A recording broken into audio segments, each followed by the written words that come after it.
At pumasyal na nga pala ulit kami dito sa landing point dahil nandito ang mga pamangkin ni Mami Winnie na nagmula pa sa Pampanga. Hindi nga pala ako si Mon, ako si Marlon. Kaya tara, samahan nyo kami, magre-relax muna kami dito. Bumiyahin na nga pala kami papunta ng landing point. At tamang-tama, napakaganda ng panahon ngayon. At nandito na kami sa school ng Barangay Banago. Siyempre, kakaliwa na kami dito. Dito pa lang sa biyahe, tanaw na tanaw mo na ang napakagandang bundok dito sa amin. At pagkarating natin sa Barangay Abo, dito tayo liliko pakanan. At pagsapit mo dito, siyempre, may maniningil ng environmental fee. 20 pesos nga lang pala yan. Pero kung taga nagkarlan ka, siyempre, wala ka nang babayaran dito. Halos puro paahon na nga pala ang mga dadaanan mo dito. Pero okay lang yan dahil kaya-kaya naman ang mga sasakyan. At nandito na tayo sa napakagandang landing point. At naging makulimlim ang ulap dito.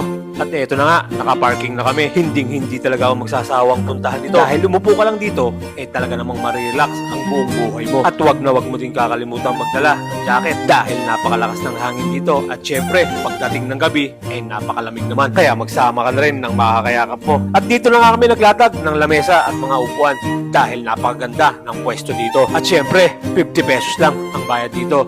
At kung gusto nyo namang mag-tent at mag-overnight, huwag kayong mag-alala dahil may narerentahan dito. I-PM nyo lang ako at ako na ang bahala sa inyo. At tanaw na tanaw mo din dito ang Tayak Hill o ang Tanaw de Rizal na nasa kabilang bundok. At kung wala naman kayong dalang pagkain, huwag kayong mag-alala dahil maraming tindahan dito at napakarami nyo ring pagpipilian. At syempre, hindi din dyan mawawala ang iba't ibang klaseng mga inumin. Kaya ano pang inaantay nyo? Tara, samahan nyo na kami at maghahanap na tayo ng aming mga makakain. At buti na lang, sumikat na ulit ang araw. At dito na kami napabili ng inumin sa kape ni Bakla. At eto na nga ang kape ng in-order ko. Kaya salamat sa iyo, Shai. Kaya subukan nyo na rin ang kape ni Bakla dito. At syempre, hindi natin palalampasin ang isa sa magandang tambayan dito, ang roof deck nila.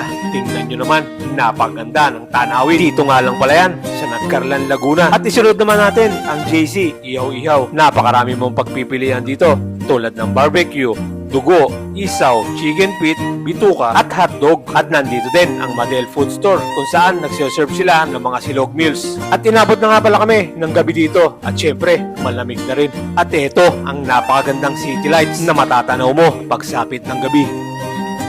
At dahil hapunan na, ito na nga pala ang nabili namin, ang top silog. Siyempre, lalagyan natin yan ng masarap na suka. Unang kagat, itlog agad. At panalo ang lasa ng tapa nila. Kaya't sulit na sulit sa presyo. Kaya talaga namang subukan nyo din ito pag nagawi kayo dito. Kaya't hanggang dito na lang muna. Maraming salamat at nasayang ko na naman ang 3 minuto ng buhay nyo. Kaya't palike, comment at share na rin ng video na ito para mapanood ng iba.